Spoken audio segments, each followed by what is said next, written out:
जय हिंद दोस्तों, मैं हूं भाग्यराज। आप सभी का स्वागत करता हूं जियो पॉलिटिक्स के इस इंटरेस्टिंग लेक्चर में। आपको मालूम होगा कि अभी सडनली यूएस ने फिर से सीज फायर तोड़कर ईरान पर अटैक कर दिया है और ये इल्जाम लगाया है ईरान पर कि ईरान ने पहले स्ट्रेट ऑफ हॉर्मुज पे कार्गो पर अटैक किया है। अब देखते हैं ये बातें कितनी सही है कितनी नहीं, लेकिन इसके तरफ में आप देखेंगे ना तो यहाँ पर ये बहुत सारे आर्टिकल पब्लिश होने चालू हो गए हैं। US strike Iran after attack on cargo ship. आप बोलेंगे सर अभी अभी तो सीज फायर हुआ था, जो 14 पॉइंट निकल कर आए थे उसमें 13 पॉइंट पूरे ईरान के फेवर में थे। एक न्यूक्लियर वाला बस क्या था यूएसए के फेवर में था, लेकिन यूएसए ने इस 13 पॉइंट में ये कहा था कि अगर ईरान के द्वारा कोई भी वायलेशन होता है स्ट्रेट ऑफ हॉर्मुज में तो हम वापस ईरान पर अटैक कर देंगे। और यही हवाला देते हुए उसने कहा कि ईरान ने पहले अटैक किया है कार्गो शिप पे, इसलिए हमने अटैक किया है ईरान के वो डिपो में, ऑयल डिपो में। मैं दिखाना चाहता हूँ आपको वो वीडियो जो अभी बहुत ही वायरल है। देखिए ये अनक्लासिफाइड वीडियो है, अगर आप देखेंगे ना तो ये ड्रोन से लिया गया है। ये ड्रोन जब जाता है तो उससे स्ट्राइक होता है ना, देखिए एक जगह पर आपको ब्लास्ट दिखेगा पूरा का पूरा।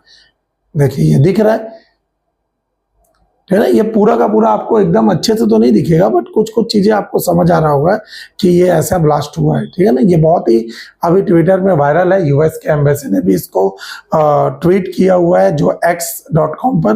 तो जैसे ही यूएस ने स्ट्राइक किया ना तो अब यहाँ पर ईरान ने भी क्या किया है, ईरान ने कहा है कि Iran says latest US strikes are blatant violation of peace agreement.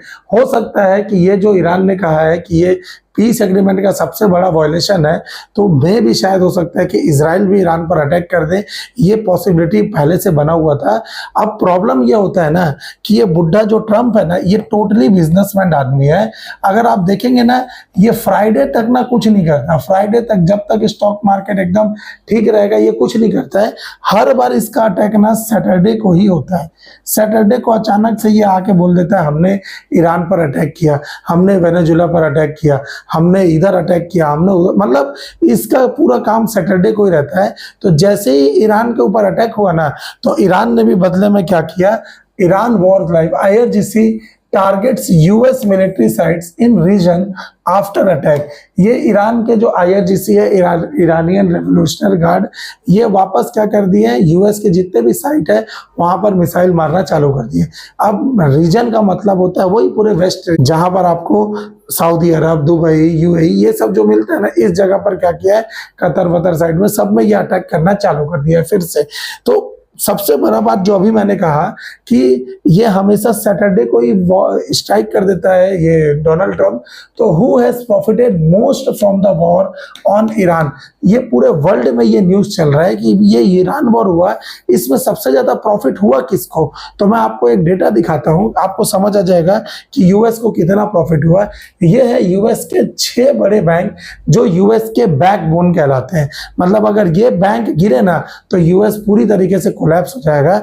आप देखेंगे मई तक ना, आप यहाँ देख रहे हैं ना 25 जून 2026 तक का दिखा रहा हूं मैं, मई तक में ना इनका पूरा स्टॉक सबका गिरा हुआ था। जैसे ही मई में स्ट्राइक किया ना ये ईरान पर, तो इसके बैंक देखिए, ये जो बैंक है कौन कौन से हैं, सिटी ग्रुप है, यहाँ पर आप देख सकते हैं JP Morgan, bank of America, city group, Morgan Stanley, Goldsman and Wells Fargo, ये सब ना यूएस के टॉप बैंक है।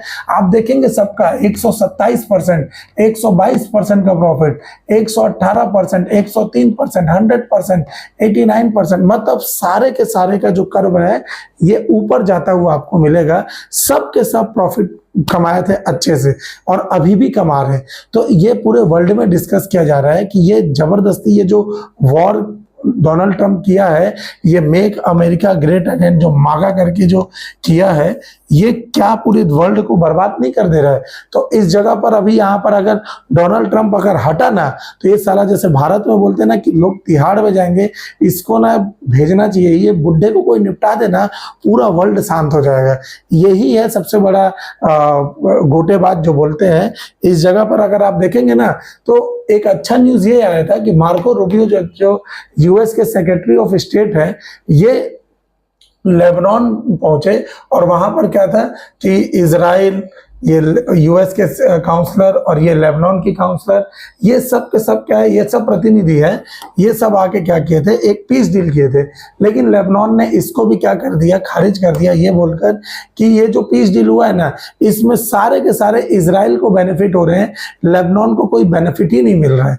तो देखना ये होगा कि क्या आगे चल के इस युद्ध का और कितना भाग हमको देखना पड़ेगा, क्योंकि जैसे जैसे स्ट्रेट ऑफ हॉर्मुज दिक्कतें आएंगी उसमें प्रॉब्लम क्रिएट होगा।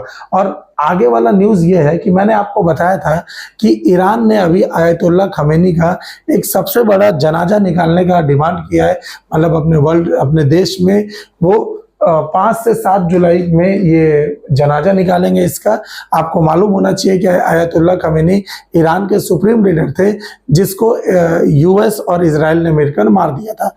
तो ये इंडिया को भेजे हैं प्रस्ताव, इंडिया को इनवाइट किए हैं, मतलब इंडिया के पीएम को इनवाइट किए हैं।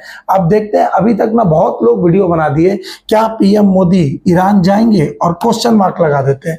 ये ऐसा नहीं करना चाहिए, क्योंकि अभी तक ना इंडियन गवर्नमेंट का ऑफिशियल स्टेटमेंट नहीं आया है कि कौन जाएगा। अगर आप मुझसे पूछेंगे तो मैं बोल रहा हूं कि मोदी जी के जाने का चांसेस 1% से भी कम है। क्यों कम है? क्योंकि हमारा जो फॉरेन पॉलिसी है ना, वो न्यूट्रल है। हमको यूएस और इजराइल को भी लेके चलना रहेगा। तो ये जो है ना, मोदी जी में भी ये अपने साथ किसी एनवॉय को भेज दे, या फिर हो सकता है कि एस जयशंकर जो हमारे विदेश मंत्री है वो जाए, या फिर national security adviser Ajit Doval जा सकते हैं, देखना होगा। बट लगता है कि जाना चाहिए इंडिया के साइड से, क्योंकि अभी आपको मालूम है कि ईरान पर ना अब सैंक्शन हट गया है।